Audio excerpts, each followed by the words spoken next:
All right, so once again, Friday is here and we're having to preview all the crazy games for this weekend. And guys, it's starting to heat up. College football playoffs are around the corner, early national signing day around the corner. Implications have never been higher than they are right now in college football.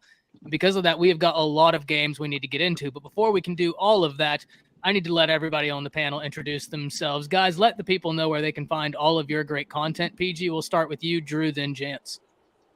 Yeah. For those of you who don't know who I am the host of the PG show. I'm not on camera today because I am driving, but don't worry, staying safe. You guys can find me on YouTube, the PG show, all one word, or Apple, Google, or Spotify. You guys can also find me on Twitter at the PG show _. Listen, I try to bring you guys great content, great interviews, so I would love to have you guys join me. Yeah, great having you on, man. Always a great time. Drew, where can the people find you?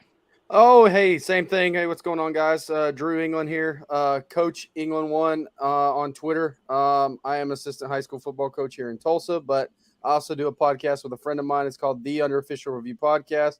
We do all things college football, not just OU. Zach Merrill, my buddy, is an Ohio State fan, so we have a good time with that. But you can find us on Apple, Spotify, our YouTube channel, anywhere on our social medias, Facebook, Twitter, Instagram, all that stuff. We always drop content. Usually it's Wednesday nights when we do it. We may change that around, but for right now we're on Wednesday nights. So yeah, check us out. We just always good to pop in and talk college football anytime I get a chance. So Yeah, man, always good to have you. And Jance, as always, man, as always, another week, another time we're sitting here. Where can the people find your stuff? Find me on YouTube at Jan Sports, especially if you want to see me cry and just pretty much moan about Alabama football and just the rest of the college football. The fact that the college football playoffs are going without us. You can definitely catch me over there. Catch me on Twitter, Jan716, Buffalo fan base. Typically you can catch me on Sundays. Check me over there on their YouTube channel. And yeah, man, I'm ready to get into it. Yeah, and look, I think there's no better way for us to get into it than talking about Oklahoma. We have both Drew and PG with us, and Oklahoma's in an interesting position. We have some USC fans in the chat, letting them hear it. That's a budding rivalry, man. If they match up in the bowl games here in the next few years, that's going to be such great entertainment. But Oklahoma's in an interesting position right now. They have had an up and down season. There's been times where it looks like things are coming together, and then right after it just kind of falls apart. Brent Venables needs time. I think this is something everybody agrees with, but is this must win considering the state of recruiting right now? PG, I want to hear from you. Do you consider this game against West Virginia a must win game? I consider it a must-win game, but not in terms of recruiting, right? Okay. So one of the things that I really had a question about, and I don't know if anybody else really had this question on their mind, in terms of the recruits, was does winning the games matter? Does the record of the school that you're looking at going to matter? And I've talked to several recruits, and it's a pretty consensus agreement that it's not necessarily all about the record. And a school that just loses games, they don't look at that and go, yeah, that I'm not going to go there because OU's losing a bunch of games this year. They see it as an opportunity to start. And so that helped me set my mind back a little bit, and it helped give me a little bit of easement knowing that that's not what they make their decisions on. And so, yeah, I don't think it's a must win in terms of recruitment. However, I do think that it is a must win for the team, and just being able to get some momentum going into Oklahoma State, trying to get bowl eligible, because we know how important that last month is, and having that extra month of practice leading up to a bowl game, regardless if it's the Cheez-It Bowl or the Sugar Bowl. yeah, no And doubt. so, Yeah, yeah, that's good. I agree with PG for that same sentiment. I think more importantly for these young guys in the development, having those extra 10 practices for bowl is huge, and just the momentum and everything like that going into the off season, everything like that. But yeah, I mean this one I would call it a must win just for morale, just for um, you know, momentum purposes, everything like that. It's one of those where we could really finish off the year. If we could rattle off these 3 wins and then get a good bowl game, it would be huge for all the reasons that you guys have said. But yeah, more importantly for me, I like that extra as a coach. Anytime you can get extra practices, anything like that to get more development, more reps for your guys, and then even some game like situations, because there's going to be a few of our guys that'll probably opt out of that bowl game, and get some of those younger guys actual game experience. So definitely, yeah, for sure. You're talking about the guys opting out of the bowl game, and I'll give you the perfect scenario here. OU wins the next 3 games, and USC loses to UCLA and Notre Dame. All of a sudden, any bowl is now sitting in a pretty good predicament here to try to get USC and Oklahoma in the same bowl. And I don't think you see almost any OU players opt out at that point, especially older guys that were here during the Lincoln Riley era. Yeah, that would be certainly a fun.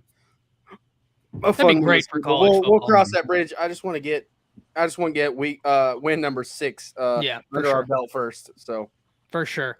Now, Jance, when you look at this game, what are the paths to victory for Oklahoma? And I guess before we can get you there, do you believe that this is must win for the Sooners?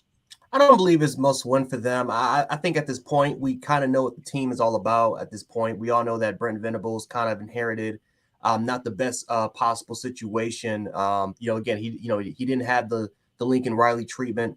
Again, Bob Stoops, when he came in, did not have the best start. Now again, Bob Stoops eventually made that transition, and he got that team to where they were for such a long time. But typically, like I said, typically for most programs, when some of these head coaches, when they inherit, a program like this, it can pretty much take a while. I think because it was Oklahoma in the beginning of the season and knowing their history of pretty much what they've been at the last 20 years, I don't think anyone expected them to kind of be at this point. But, for this, I think for this point, again, this team continues to fight. We saw the momentum kind of shift, kind of went away from them, and then it shifted once again in their favor. I know a lot of fans are kind of disappointed that the defense has not shown that much improvement compared to what they were last year. But, again, it's not the end of the world because we know where the team is at this point. They're playing for pride at this point, Yeah, well, and a lot of people, even across the country, I have friends that are fans of everything like that, and we can sit and talk. But anytime you get a first-year head coach with a brand new staff, 2 different new schemes, offensively and defensively, young guys with a huge roster turnover, it's going to take some time no matter where you're at. You didn't just lose a roster turnover, right? Yeah, you lost, and I heard somebody bring this up the other day. Well, I can't in general, Joe just Clatter, a roster turnover for all intents and purposes. Well, yeah, 60% of our roster is new. Yeah, he didn't even have. But you also have that much time to recruit. You also lost all of your elite playmakers from last year and the previous year. That's what I mean by a roster turnover. Mm-hmm. Yeah. So all that encompassing, that's hard to overcome. Yep. And I think a lot of people just want to push that to the side and say, "Oh, it's Brent Venables' fault. It's you got the wrong staff, you got all this." But stop and think about all those variables. And I'm not making an excuse by any means, but that's a hard goal to try to climb in your first year. Lincoln Riley, that staff didn't do us any favors. I'm done making excuses on that. They go their separate ways, whatever it is. But yeah, now it's time for us to right the ship, and Venables has done a great job of laying the foundation, and we have to continue to lay that foundation the next few years and put all those pieces in the right spot. And I believe that he is on track, and that staff is on track to do that. Now, Chris, before I let you go, there is one thing I want to talk about, and that's something, PG, you talked about, and that's where recruiting and wins, right? Like how those two things relate. And I think a lot of what you said is true, right? I don't think that winning is the end-all, be-all to a lot of these recruits. But when a program is usually winning, there's another thing that comes with it, right? And that's consistency. And when a program is consistent, usually there's development happening. There's faith that you're going to be able to move from point A to point B, right? Like there's a linear line. So for an Oklahoma, to me, it's less about winning the game. You want to win the game. You always, but it's more about showing improvement every week. Because if you can show the recruits, hey, we are trending in the right direction. We certainly didn't have the year we wanted, but we're growing. We're learning. We're going to be just fine. You're going to be in a perfect situation for recruiting. And look, as I said in the video the other day, with a first-year head coach, you're a top 10 recruiting class. I mean, that is great positioning. And you look at the battles you're in. You know you're going to be a top 10 recruiting class with the possibility of even a top 5, right? Like, that's on the table for a conversation. So is it a must-win game? Not necessarily. I think the question I should ask is it a must? Is it a must that Oklahoma shows growth in this game? And I think the answer to that question is yes. Chris, I want to hear from you now and your thoughts on this West Virginia game. I mean, just to kind of reiterate your last point, I mean, it is a must-see growth type of game or whatnot. I mean, that's what we talked about time and time again. For all the good that Oklahoma did in the past, against Kansas and against Iowa State, it's like they took 10 steps back with this last game. So the big things you want to see is just improvement, man. You want to see the little things. You want to see guys like Stutzman being able to play better in coverage, not letting guys just run across his face, right? It's little things like that you sit down with these kids, these recruits, and you sit down with them when you're breaking down film with them and just kind of going with them, showing them, hey, I could teach you how to play this position.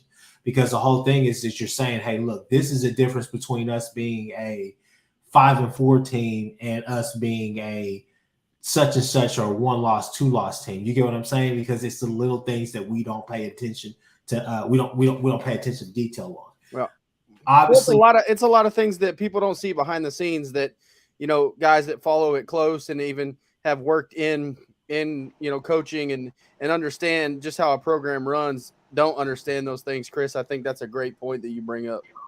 Yeah. I mean, Now, go ahead.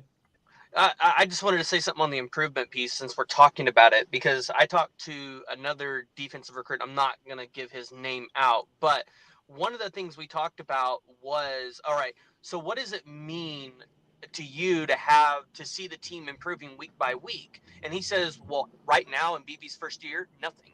He goes, I don't care if they're improving week by week, because he goes, none of these guys outside of a couple of the people from last cycle are BB's guys, and they're not even really playing a whole lot.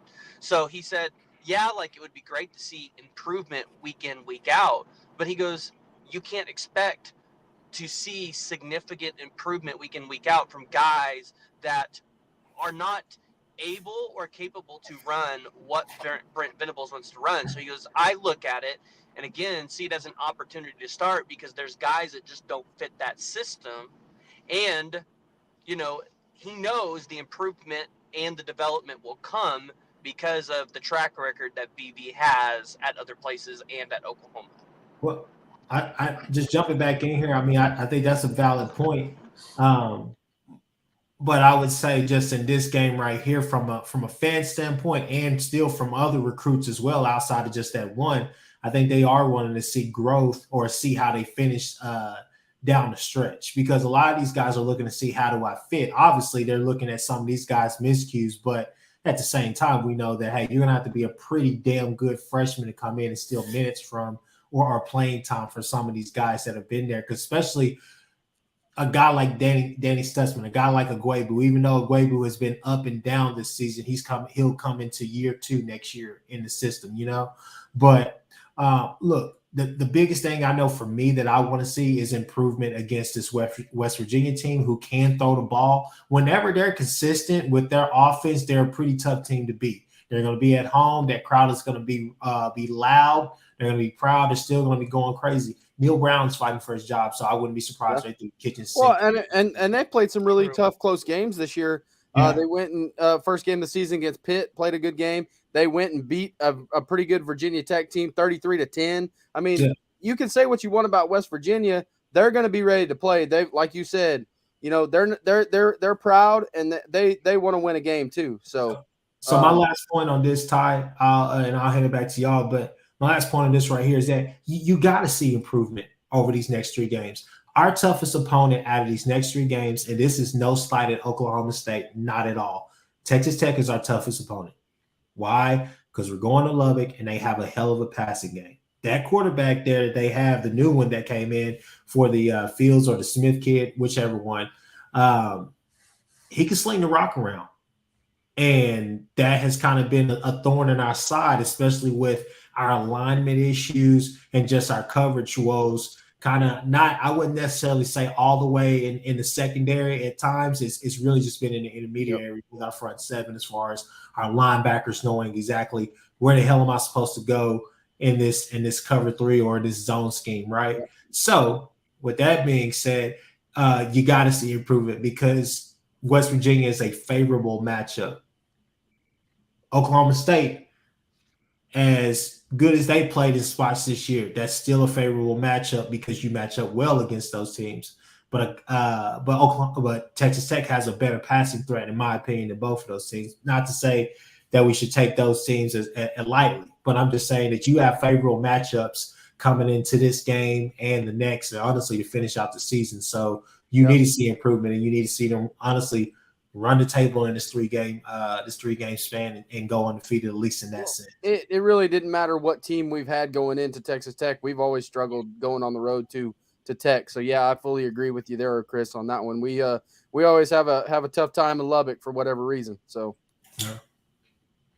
yeah, there's a lot of just super big games left on the schedule, and I think a lot of the people in the chat are probably of the same mindset of all of us, is that Oklahoma should win this game. I think Oklahoma has a few paths to victory that they have got to like. Eric Gray has had a phenomenal season. I think we get another dose of Eric Gray this week, and he pretty much well takes it home. Ultimately, I think Oklahoma wins this game. I don't know. I mean, unless anybody on the panel has West Virginia winning this game, which I think would be awesome. But I'd love to hear the explanation for that. But one of the things I wanted to talk about in doing this is staying in the Big 12, because there's Texas versus TCU. And guys, this is a game I've been ping-ponging back and forth all week as to who I think is going to win. Now, at the beginning of the week, I picked TCU, and I'm going to remain with my pick for TCU, but I think the margins of this are thin. I think this is close. My biggest question for TCU, can you stop Bijan? And if Bijan and that Texas rush get going, you could be in for a long day. My biggest question for Texas, if it's close in the second half, can you get out of your own way? Unfortunately for the Texas Longhorns, whether they've been up close in the second half or down, they do not have a good track record of second half adjustments. TCU is a team that's led by a veteran quarterback. They've played in close games this year. And when I said that, I had Texas fans come on my video and say, yeah, but so is Texas. Yeah, but TCU has done so successfully multiple times this year, right? They pulled out wins in those games. This is an interesting matchup to me, one that I can see going either way. Personally, I like TCU in this game, but wow. I mean, this is going to be must-see TV. PG, if you're still here, I'd start with you. What are you thinking about this one? Yeah, so do we know if Quentin Johnston is going to play in this game? Because I've thought that is the biggest factor for TCU in this game, and I haven't made a call yet on this game because I don't know if he's going to play. Last I checked, the ankle was progressing but I don't know. Let's see. I think he's going to give it a go, but I think it's more of it might be a game time decision, warm up type of deal where they test it out. But as far as I know, I think he might be going, but I don't know that for 100%. So yeah, I think it looks good. I mean, the answer I think is. Yeah, I think the answer is pretty simple here, right? If Johnston plays in this game, I don't think Texas secondary really has an answer for him. And I think TCU wins the game pretty handily. Now, if they don't have him, I think all of a sudden this game becomes a lot different. I think TCU still has a good shot, but ultimately I think Texas could come out victorious because you're losing a pretty crucial weapon for TCU. And I don't know how well their offense is going to be able to open up in the run game if they can't really get a good pass game going with the threat of Johnston. So I don't know. That's something I think is going to have to keep an eye on. If TCU has him, they win. If they don't, it's close, and it can honestly go either way. Yeah, Jance, what are you thinking about this game? Yeah, I mean, TCU, this is definitely going to be a hell of a game. I mean, TCU I think is the more complete football squadron, but we all know Texas is the more talented football team here. I do like how TCU in the second half, I love how they play defense. Normally they kind of start off really slow, and in the second half comes their defense starts to turn up a little bit more. Their pass rush, I think, is really, really underrated. Not a lot of people kind of talks about their pass rush of what they can do, not just from the outside, but what they can do from the interior. But yeah, TCU just seems like a miracle team right now, man. They find ways to win, particularly in the second half, even if they don't have the best starts in the world. But again, right now, Quinn Ewers is not having he's not had a great, a really good couple of games. I mean, he's been mediocre at best. He needs to kind of find his rhythm there. I think that's going to have to be the key to win. I think you just simply can't rely on that rushing attack to simply win this game. Now, again, it could manage in certain situations, but against this TCU squadron, a team that for the most part you can move on them. But TCU finds ways to capitalize off of opportunities, and Texas has been a team in the second half that's just kind of, like you said, have just kind of given it away. That's kind of just been known as their history, and they've definitely shown cases of doing it this particular season. So Texas literally has to play the best game of the season in order for them to beat TCU this year. Again, there's no doubt Texas is more talented, but TCU is a team that just takes advantage of opportunities. And, again, Texas needs to have a more complete game instead of just relying on Roshan and Bijan. Yeah, Chris, what are you thinking about this matchup? Like I told you, I'm still not convinced on Max Duggan. Fair. Look, I get what they did to us this year or whatnot. Hey, it's an anomaly in itself. He's having a good year. I had hats off to the kid, but at the same time, I think that Sark is going to have a pretty good script to open the game. It just really comes down to this is going to be a close game throughout, and that's how TCU has played. TCU has played with fire these past few weeks. Not a lot of people will want to say that. Everybody just wants to look at the record and say, "Oh, they're undefeated." No, they played with fire a couple of times. So the question is what team gets separation, right? So I mean, it really boils down to what you said at first. I mean, TCU, can you sustain? Can you be consistent? Can you do this? Or Texas, if it's close in the second half, can you get out of your own way? And the whole thing is that I don't necessarily think that TCU presents a fear or disadvantage or anything on either side of the ball with Texas. I think that if Sark calls the game like he did against us, OU, where he just made it simple on Quinn, and he's basically using Worthy as a decoy. Worthy will get his, but he's using him as a decoy and letting Whittington and Kane run underneath and just pick up the short stuff and just work in the field like that. It's going to be a long day for TCU because they're not built to stop an offense like that can actually move the ball and has the same talent or better talent than TCU. So I think that you're going to see TCU go down this weekend. I think that it's going to show. And I think that somebody like Overshown could have a really big game this week. I think that Texas has it all going for them. They're at home. Gary Patterson is going to help PK with a lot of different things. You're going to see a lot of different stuff. He knows Max Duggan well, so I think he's going to be able to play off of his tendencies really well because at the same time, look, he's had a great year, but he's had 4 other years that we've also seen as well. So do we see continuance of what we've seen this year thus far, or do we see him revert back to some of the woes that he's had in the past? And that's kind of the reason why I say I'm not totally convinced with him or TCU. And Quentin Johnston is not out there. I think one of the biggest points of emphasis is can Texas control their run game, because Texas has a pretty good run defense. So if they can control the run game, I don't see how TCU gets out of there with a win. Interesting. Chris picking Texas. Someone needs to clip this. This will be the next viral clip on Twitter. I swear to God, everyone will think it's like that. You're the, speaking of Twitter, they'll think that you're like the blue check mark Chris now, like the imposter Chris, that you paid $8 a month. Everybody can get that blue check mark now. Drew, what are you thinking about this game, man? No, you mentioned I think the biggest story is Quentin Johnston not going, but here's a guy that I think is not getting the credit he deserves, and Darius Davis is another receiver and kick returner for them. He's had 2 punt returns for touchdowns this year. He had 1 last week against Texas Tech, and he's the career holder with 5 in TCU program history. This kid can play. He's caught 5 touchdowns, 6 touchdowns this year. He is kind of an unsung hero. He's definitely a player to watch, especially if Johnston can't go. And Duggan kind of looks to him anyway. I mean, he's been a hot target for Duggan the last couple games, and so there's a guy to watch. Obviously for Texas, it's going to be Bijan Robinson because the last couple games they've given him 30-plus carries, and he's rushed for over 200 yards. So if he can handle that load against TCU, it's gonna open some things up for Sark's offense and everything like that. It's an interesting game for sure. Like you said, the Texas crowd's going to be hyped. I think game day is going to be down there. It's going to be a great atmosphere down there. For me, I'm kind of back and forth. I think I picked TCU on my show on Wednesday night, but now I'm kind of,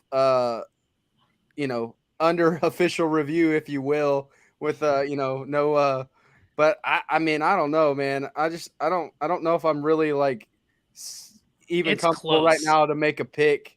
I just want to see a good hard nosed game and somehow Texas lose. So it's one of those things typically, like whenever I look at these games, right, and even the close ones, there'll be a few defining characteristics where I'm like, you know what? When I close my eyes, I just can't get over this, and this, right? Like I just don't have an answer for that. So I pick this team. Well, and I think Chris made a good point because Duggan has played well, but then when he does play well, it almost is like, all right, it's time for him to revert back to his old ways. He's gonna throw a pick. He's gonna do something dumb that he's done in the past or anything like that. But at the same time, Texas has had all this talent for the last couple years and done nothing with it. So are they really back? It's just one of those things where you're just like, you could play both sides of the fence in this game and come up with a good way for either one of these teams to screw it up or even win. So now I'm not saying that. I'm not saying Texas is back. I'm just saying, hey, look. No, but people are like, Chris hey, had to come correct real quick. Okay, we got Chris back. Chris back. For me, it's like Texas. You have to show me. You have to show proof before I'm ready to pick you. That, and I'm an OU fan. I don't go around just throwing out Longhorn wins and all that stuff. But for me, I as much as I want to say TCU and pick with my heart, I mean, hey, it's going to be a good football game, and somehow I hope the Longhorns fall short. So that's all I can really say. If Texas wins this game, it's going to be about a blowout. I think if they win, I think that the talent and the fact that again they have to play the most complete game. If they do that, they're blowing TCU out. But if they let TCU hang around for pretty much all 3 quarters going into and that's like what Oklahoma State did and a couple of these other teams, like Chris said, people have had their chances against TCU this year, and TCU has proven, hey, we can come back and do this. They may do it again on Saturday, but you can't give that team any hope. Yep. You cannot give that team any hope. You give them any sort of light, especially going into the 4th, they will pull away with it. Yep. In a perfect world, this game goes 4 or 5 overtimes and we end in a tie. In a perfect world.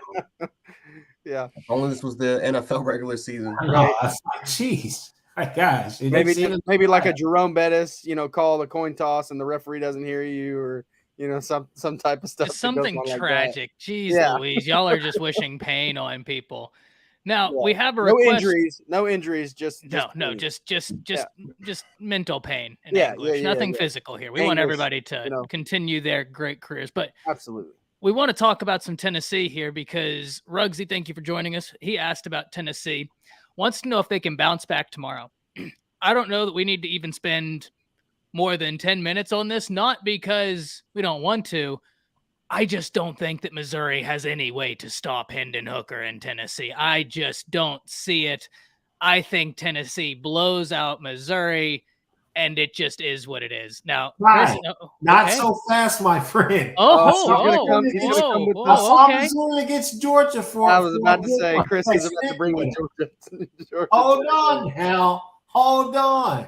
I see. Okay. I see Tennessee. I see Tennessee winning this game. I look, if it's a blowout, I think it'll be a blowout. But I think that, I mean, if it's a blowout, it'll probably happen late second quarter, mid third quarter, I believe. Just kind of getting away from. I think Missouri is on to something. They're not terrible. They're Yeah, not a terrible team. No, their defense is pretty good. Yeah. They have a really, really good defense. Hey guys, I'll take their defense over ours any day. I got to bounce. I got to go cover a high school football game. Playoffs start here in Oklahoma, so I'm going to. If you guys follow me on Twitter tonight, if you want updates on the Edmond North Jinx game, follow me on Twitter. I'll be giving some updates there though. But always good to see you guys. Oh, thank you for coming on, man. You bet. But yeah, I agree. I don't think Missouri is a terrible team. That's not my contention here, right? They're certainly a good team. I just don't know that they have enough to go with Tennessee for 4 quarters. No, I'm not saying that now. Gotcha. No, You said it's going to be competitive. Yeah, I'm just saying it'll be competitive. I believe, at least for the first. I would say, look, all right. So there's more people siding with y'all than I think we have one person who is backing me up that was just like, hey, Tennessee blows. Everyone else in the chat's like, hey, the problem with that though is that it's going to be on the road at Neyland. I think that's the problem. If this was at Missouri's place, I think this game could potentially be close going into the fourth. But now it's at Neyland Stadium, but it's an 11 a.m. kickoff. So if it was a 2:30 or a 6 o'clock game, I'd say, this is a blowout. But this is an 11 o'clock game. We got to see if people are up right now. Are we woke, right? So Missouri's problem is that outside of Luther Burden, they have maybe one other skill player that is remotely close to being on his potential or his level of just, being a damn good player for them. But other than that, offensively, they're a bit thin. And defensively, they're pretty stout. I mean, like, they're really good. Yeah, I after South Carolina got that win against Texas A&M, I think they ran into Missouri and got that ass whacked by Missouri. And I was like, oh man, I was for sure thinking, oh man, Beamer gonna have the boys ready. Rattler's gonna go out here and have a great game. Not the narrative that I thought we would see at the end of the day. So this Missouri team they're a tough team. They're going to stick in there with you, but I think at the end of the day, I think Tennessee is just too much. But I do think it'll be a good game for at least two and a half quarters. And honestly, Missouri could have had a top 15 defense this year if it wasn't just for their offense. Their offense has just been holding that team back. That defense has had to carry them all year. Besides the Kansas State game, I mean, that defense has pretty much been really freaking good the entire season. Their offense just sucks. That's the problem. Yeah, and that's what worries me is it almost gets me back to, okay, if your defense you can have a solid defense. If you're on the field for 100 plays against an experienced quarterback with talent, that's tough, man. But y'all are right. Missouri isn't going to lay down. I think Tennessee knows they need that response. If there's a plus, Tennessee secondary is one of literally top 3. As far as it's like 127th in the nation. Yeah, out of they're 131. really bad. So they're terrible. If Missouri's if that offense gets going, and now now that defense has been to rule. I mean, who knows? Maybe that could be something. That could be. What's super interesting about Tennessee? They were a top 10 rush defense. Now, this was at the time when they were going in to play Georgia. They were a top 10 rush defense, but outside the top 120 pass defenses. That's wild to me. That's incredible to me. Like, that just doesn't even add up. It's like, how can you be top 10 at one thing and literally one of the worst at the other? Y'all are all on the field at the same time. How does that happen? Like, that's just wild. Speaking of wild, guys, we have some comments. We have Faith Thomas says, checking in from California, is an SEC fan whose father played at San Jose State. It's interesting when you really go into the history of San Jose State and how they've contributed coaches, all of this to college football. It's actually a bit more of an deep or history-rich institution. Same with Utah State. Missouri State. There's some of these smaller schools that if you go through and look at these coaching trees, wild how consistently they come through there. But we want to talk about something just that hurts our soul, gents. It's time. Alabama, Ole Miss. Oh! Coming off of a bad loss against LSU, we're going to put all that behind us. I've ranted and raved about that as much as I can. Against Ole Miss, here's what I'll say. I think there are some people that have looked at the spread of this and seen at the time, the last time I looked, it was Alabama plus 12. I think there's some people out there that look at that and say, well, Ole Miss has only lost one game. It's a top 15 team and it's coached by Lane Kiffin. Why is Alabama favored that much? To be very forthright, it's because Ole Miss has not been the prolific passing offense that we've become so accustomed to under Lane Kiffin. They're incredibly effective at running the football, though. Judkins is having as good of a true freshman season as a running back as I can remember in a while. Very impressive. Jackson Dart has been great at facilitating the run, and Mingo is an absolute weapon. That guy is a problem. So from a matchup standpoint, you have to like some of the matchups that present themselves for Alabama, but God's mercy, that offense for Bama has got to get going. One of the things, guys, that makes no sense to me, Alabama ranks inside the top 10 in rushing efficiency, but is 88th in the nation in rushing attempts. We run the football as well as anybody in the nation. We just don't run the football, which makes no sense to me. Anyway, I digress. I'm gonna go on a whole tangent. We'll derail the whole thing. Chris, from the outside looking in, I want to hear from you first. What are your thoughts on Alabama versus Ole Miss this weekend? So I will say this. I talked about this with my aunt earlier this week. This is the only team left on your schedule that could possibly beat you. True. I think. Well, no, Auburn by 40, Jance. But anyways, don't do that to us right now. What did he say? You know what he said. Oh, did he say Auburn by 40? He said Auburn by 40. That's exactly what he said. Oh boy. Look. All jokes aside, right now, Ole Miss presents their advantages and disadvantages to you guys. Offensively, they're clicking. Jackson Dart has been quietly having a really good year. There's a lot of headlines going around right now, but they've been quietly having a really good year. Defense is still kind of the same, up and down, up and down. I wouldn't say that they're stout. I wouldn't say that they're really good. Sometimes they're flashy, sometimes they're not.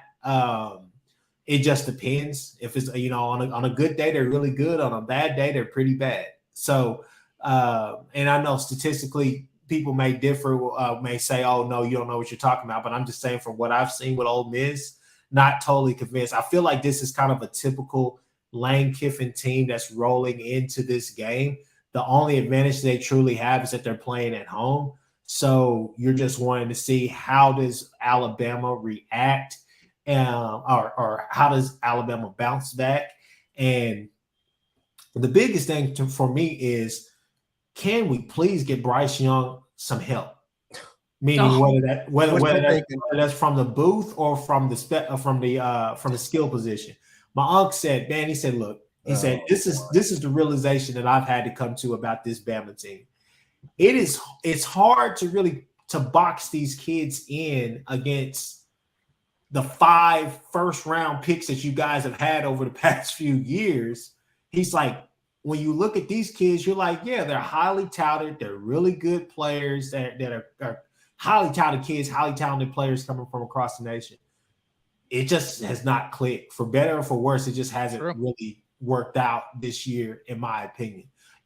And it's weird because the type of talent, the variety of talent that you guys have at the skill position, running back, you're fine. But when it comes to your wide receivers, it's like you got height, you got speed, you got skill, you got possession guys, you got all types of talent out there. It's just something has been really inconsistent, at least from my outside perspective. So I guess in this game right here is this a game where Alabama can go out there and assert their dominance? Because we know that defensively, Alabama's going to be fine, even though Pete Golden is back there. But we know Kiffin is going to scheme up something to take Will Anderson out of the game. We already know that. That's what everybody has pretty much done this year.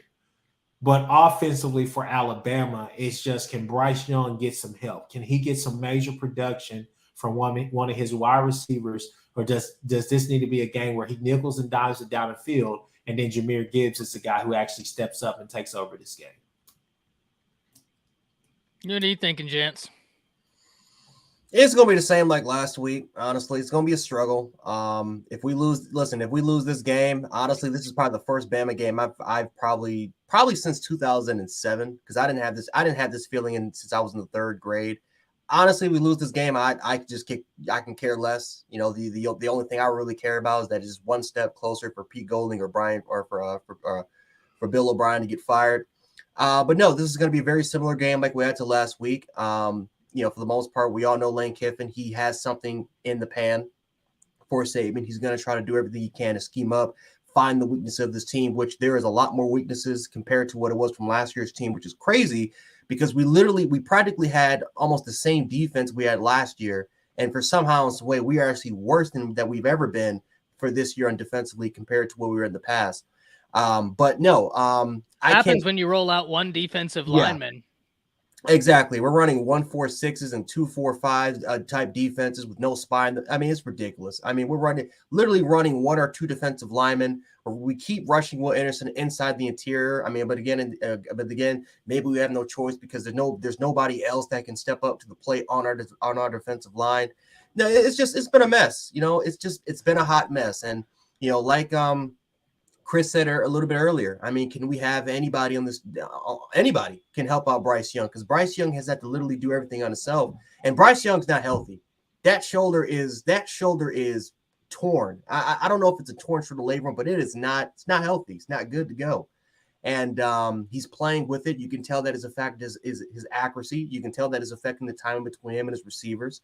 Well, that and he hasn't been like to Weinman. He hasn't been practicing. Yeah, Weinman asked, has Bryce Young struggled like he did in the LSU game? That's the most he struggled in a college football game in his entire career. But it's tough, Weinman, for me just to be like, oh, bad Bryce, because he hasn't been practicing because of that shoulder. So yeah, I mean, everything. There's no help. There's no help. That's the thing about it, is that you know that Bryce Young has everything going against him. And yet we don't have a scheme that can help him out. We don't have anything that can help him out. Well, and again, we should be relying. No, we have the answer. The problem is we don't want to rely upon it because we keep switching between some of our best centers. Well, I don't know what the deal's going on between Seth McLaughlin and Darian Delcourt. I don't know why we keep trying to rotate them, but we don't have a clear answer there on the offensive line. We don't have a clear answer at anywhere at receivers at all. We stopped throwing in Trayshawn Holding in there at completely in there as well. And again, Jojo Earl's a really, really good receiver, but we're barely targeting him at all. We've clearly made Ja'Cory Brooks the number one guy. But the problem is he's not a number one dude. He's more of a number two, more of a slot guy instead of being a number one true guy. But because Jermaine Burton, the number one read that we tried to include in this offense, can't get open, can't separate, his routes are lazy. And I think he's honestly given up on the scheme.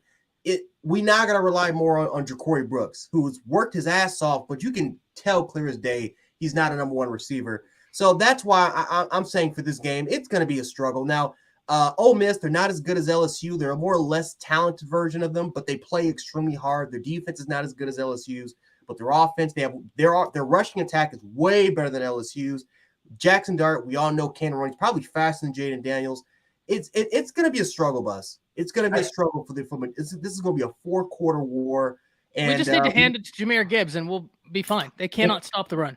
We're not going to do that. Let me jump in here real quick, and I'll let Jance go. One of the things, and this is something I just thought of, and Ty, maybe you could go back and look at it to kind of validate it. Sometimes it feels like, especially in clutch moments for Bama down the stretch in the games that they've lost, there have been times where it's taking you guys almost 1 minute, a minute and a half to run a play.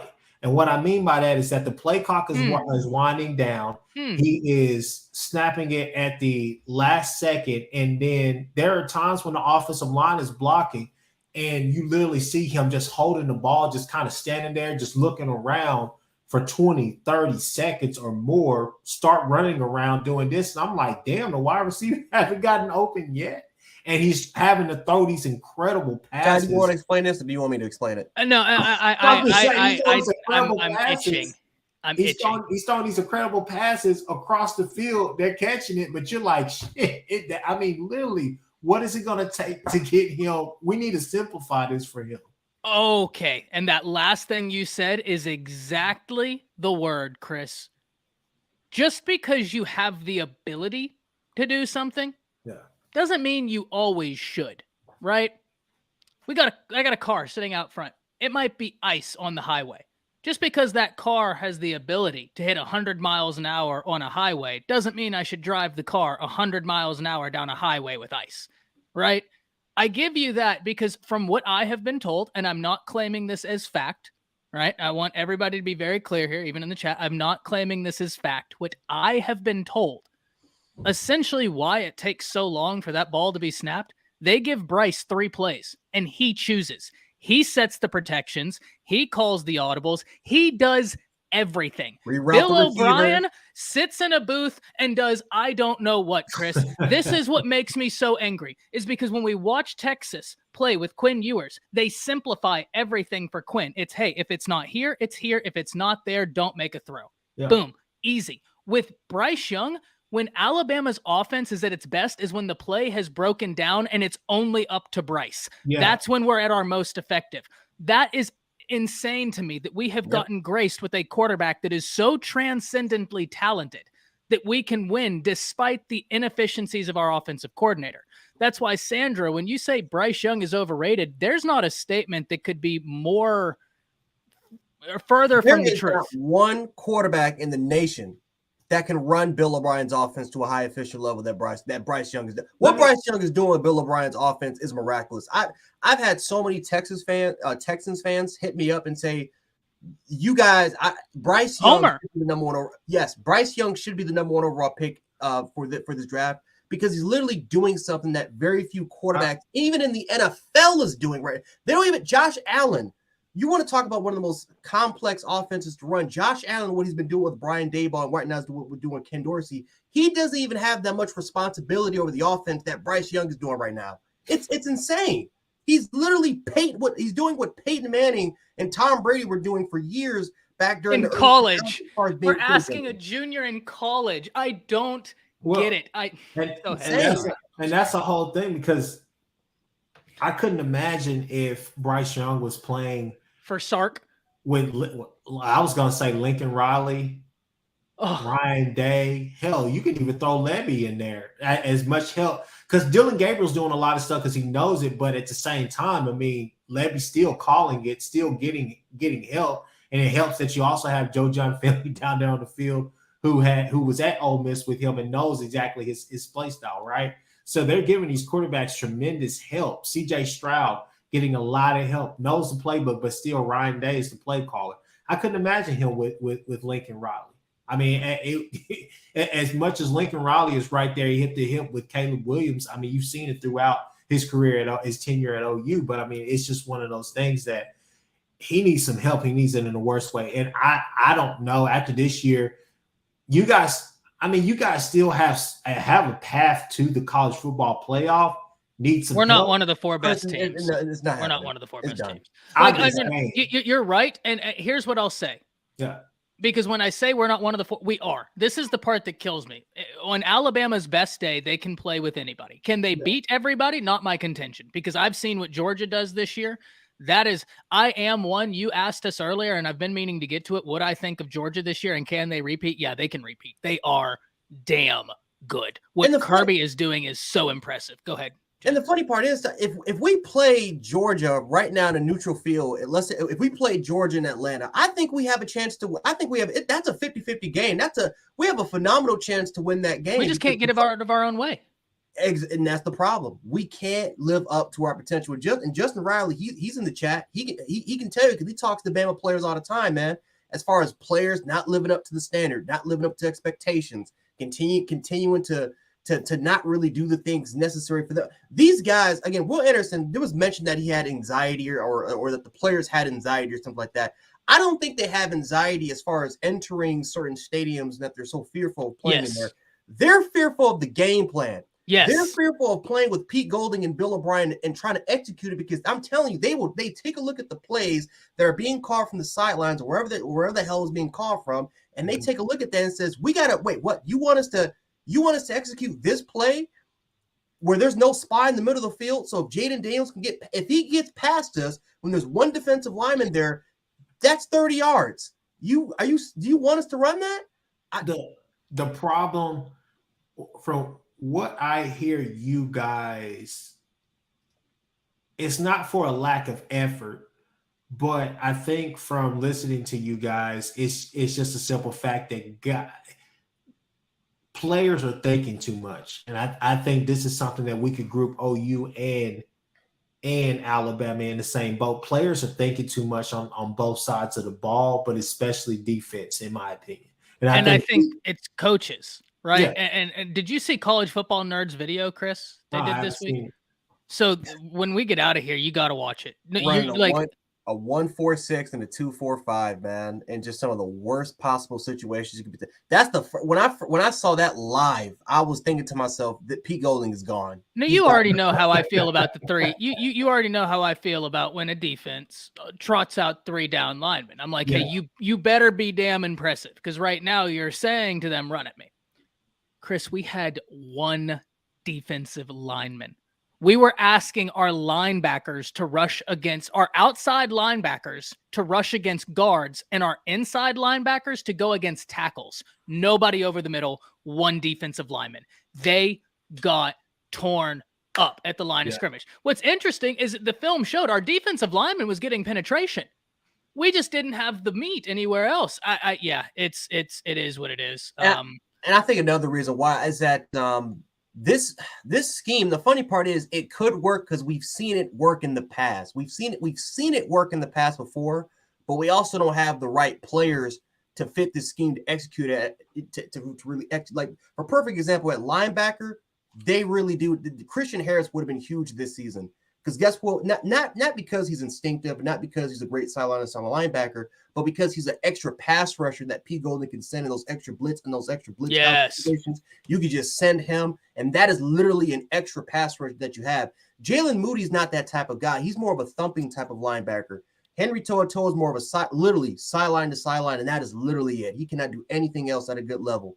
He's afraid to hit the hole. He is afraid to make he's afraid to make the engagements, and he sucks in coverage. His literally only responsibility is sideline to sideline. He is a crappy blitzing linebacker. So we don't have the players that fit the scheme at a high level, and because it's so reliant on our secondary, especially in those man coverage situations, it's so reliant on on penetration, and it's so reliant on literally on generating pressure, that if you cannot get home, it is over. It is dead to rights, because right now we don't have the players right now in the secondary.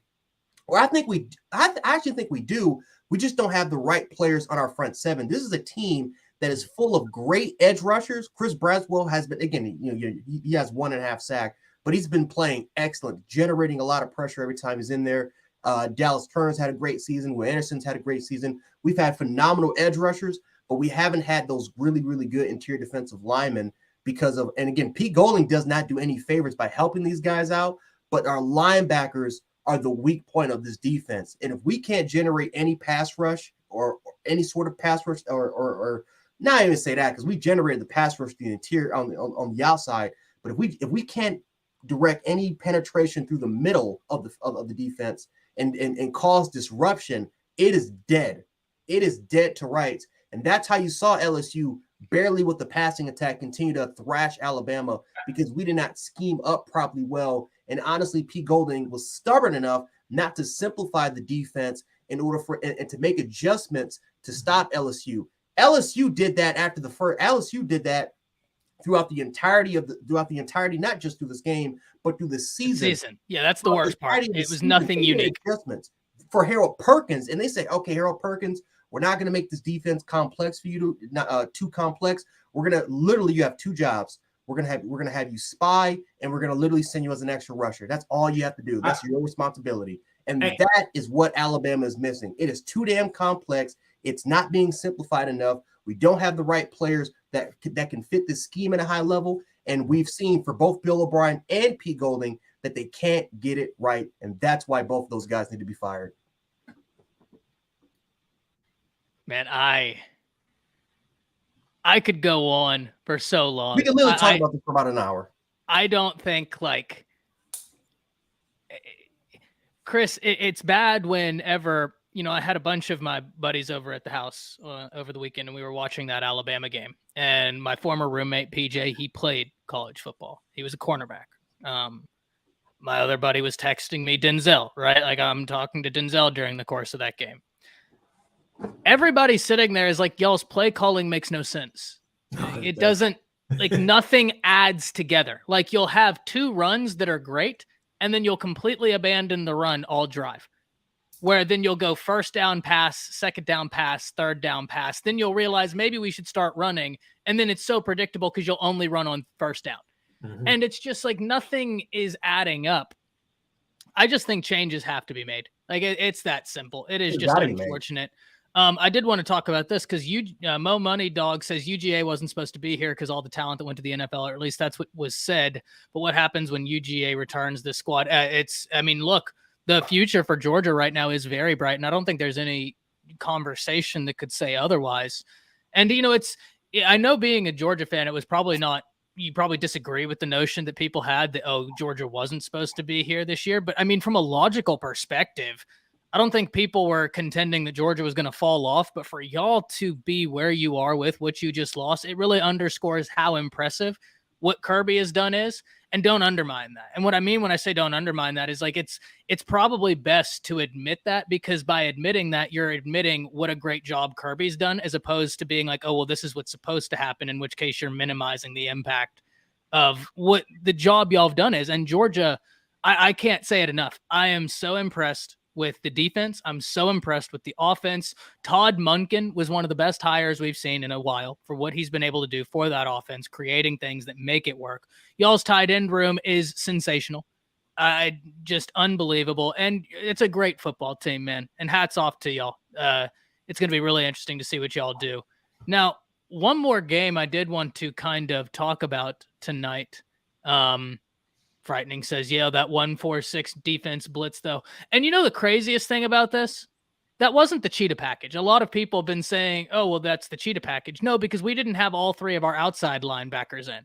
We were just rushing two inside linebackers. Frightening. Frightening. I don't know if you've ever seen It's Always Sunny frightening, but I feel like that scene where Frank is talking to the therapist and he's saying, you unzip me. You unzip me, and now it's all coming out. Yeah, that's about where I am right now. Ty, real quick.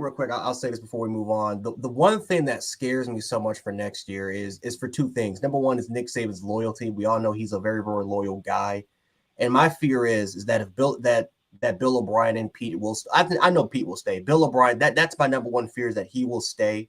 No. I don't think it will happen, but if that does happen for next year, we are screwed. I'm saying Alabama loses 3 games because there is not one quarterback, even in the transfer portal right now, that can run this offense at a high enough level.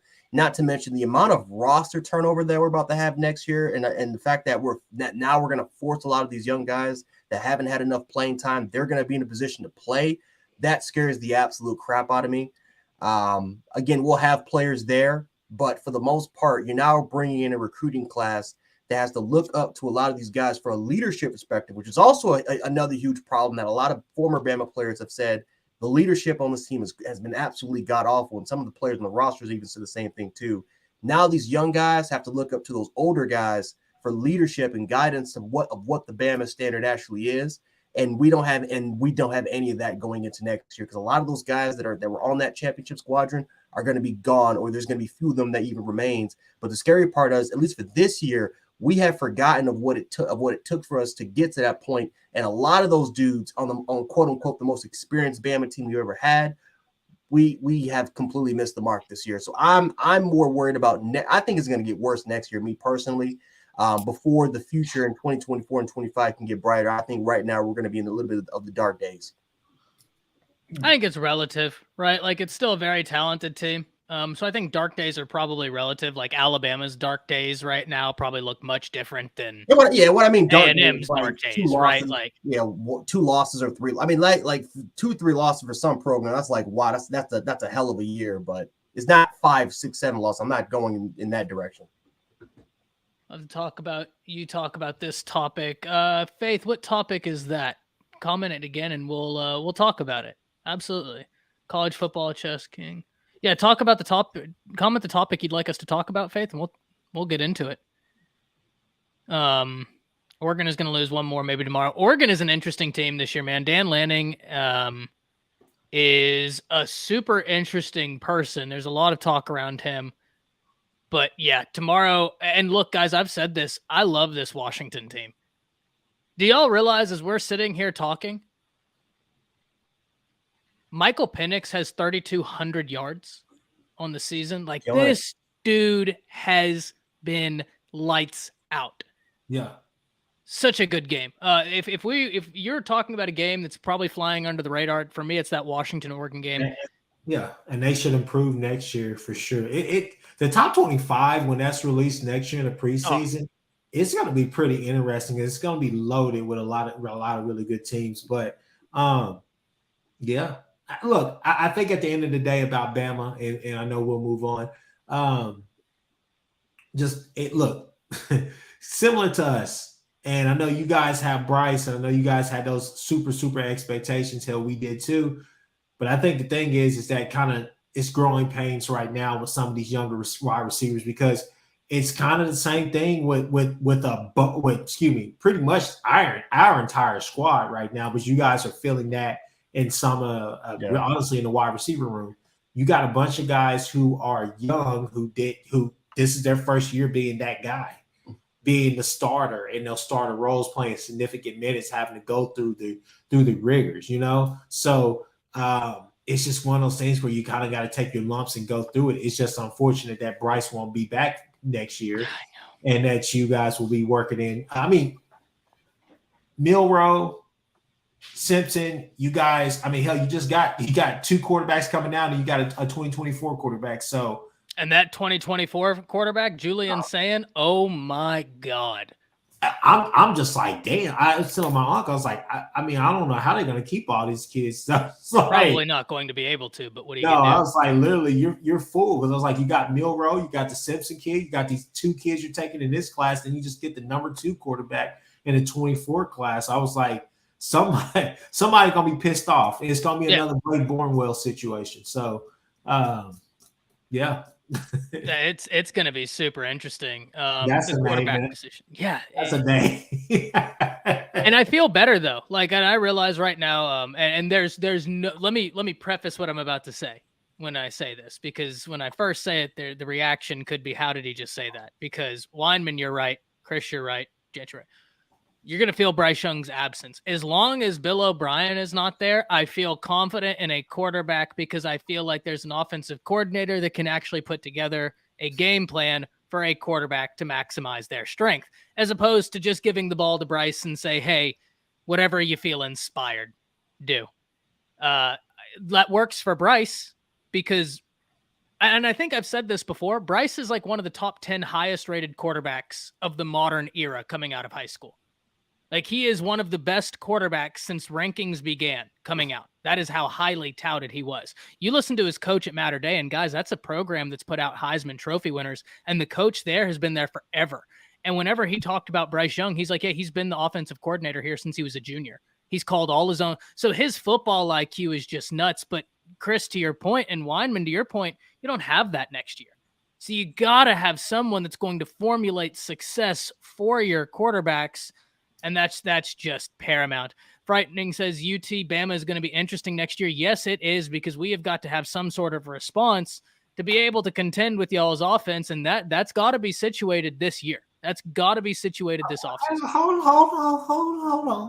on. I didn't say we'd lose. I just said we have to answer some questions. You didn't say they'd lose, but the game plan is going to be very simple against you guys next year. Load the box. Make these quarterbacks show that they can throw the ball. Oh, yeah. No doubt. Yeah, everything will be fine. Everything will fall in place.